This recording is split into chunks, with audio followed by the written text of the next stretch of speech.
Salut! Cette semaine, avec le retour de Secret Story, j'ai décidé de regarder Idiocratie.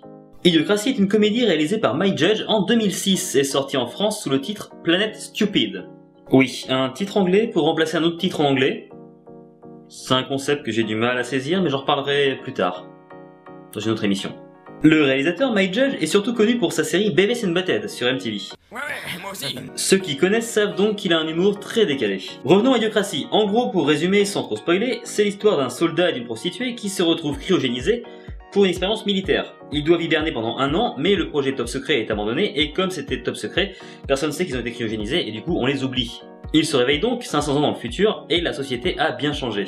Le héros veut revenir dans le passé, mais la seule DeLorean disponible a été détruite. Je vous conseille de regarder le film pour en savoir un peu plus, et franchement il est vraiment super bien.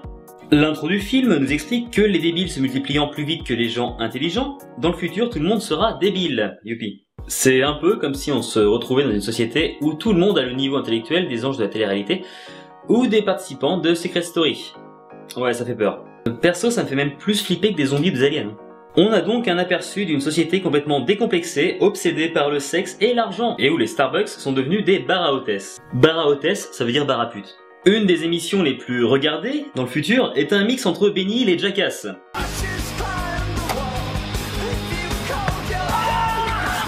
Les programmes télé sont complètement creux et ne servent qu'à vendre des produits. Le film est censé se passer en 2505, mais je pense que vu ce qu'on voit actuellement à la télé, on risque d'y arriver un petit peu avant ça. On retrouve aussi des éléments qui seront repris plus tard dans Wall-E en 2008, avec les fauteuils dont les gens ne bougent pas et les montagnes de déchets, puisque personne ne recycle plus.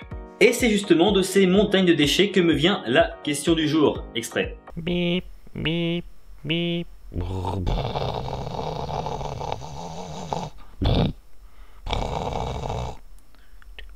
Tic, tic, tic, tic, ploc. Oui, je fais le bruitage à la bouche parce qu'apparemment YouTube veut pas que je mette les vrais bruitages du film. Donc là, ça fait.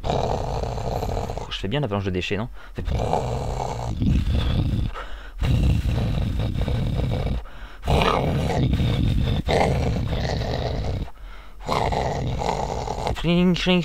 Ça, c'est un carreau qui se casse.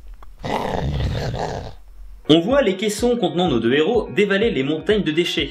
Sauf que, logiquement, 500 ans après, les déchets s'amoncelant, ces caissons devraient plutôt se trouver en dessous qu'au-dessus. Non? Ce phénomène des caissons qui remontent les collines de déchets. On se retrouve la semaine prochaine avec un nouveau film. Bonne semaine!